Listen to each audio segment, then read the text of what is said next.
I'm click on my destination, and it would be equivalent on other hardware, right?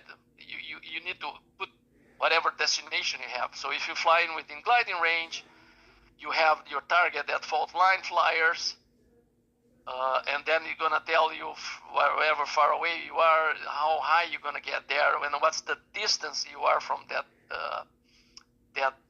target. And also, so that's one way to kind of see. And then also you have the required altitude, how much you're gonna lose to get there.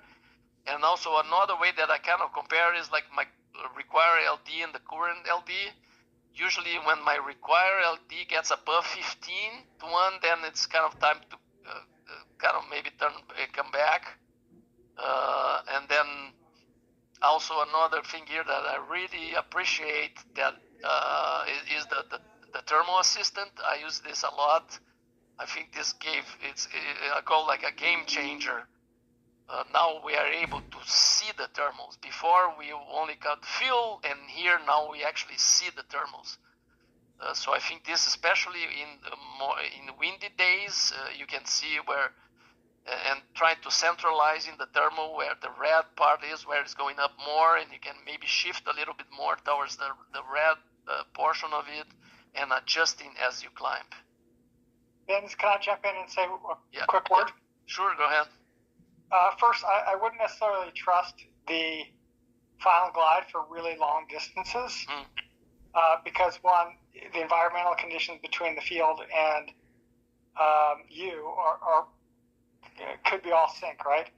But also, you really have to know and understand your system, because depending on things like what McCready setting you set, it's going to give you vastly different results, right? So just be careful about, without understanding your system and what it's based off of, that glide distance and required altitude.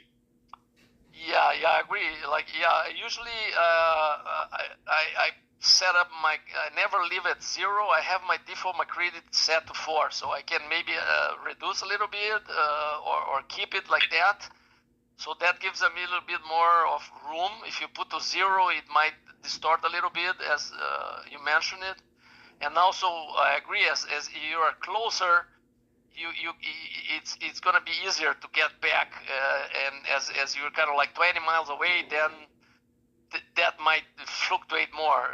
It's not so sure. So usually in the past, I started using 2,500 and then 2,000. Now I'm kind of 1,500, sometimes 1,000. But also depend, like, do I have anything between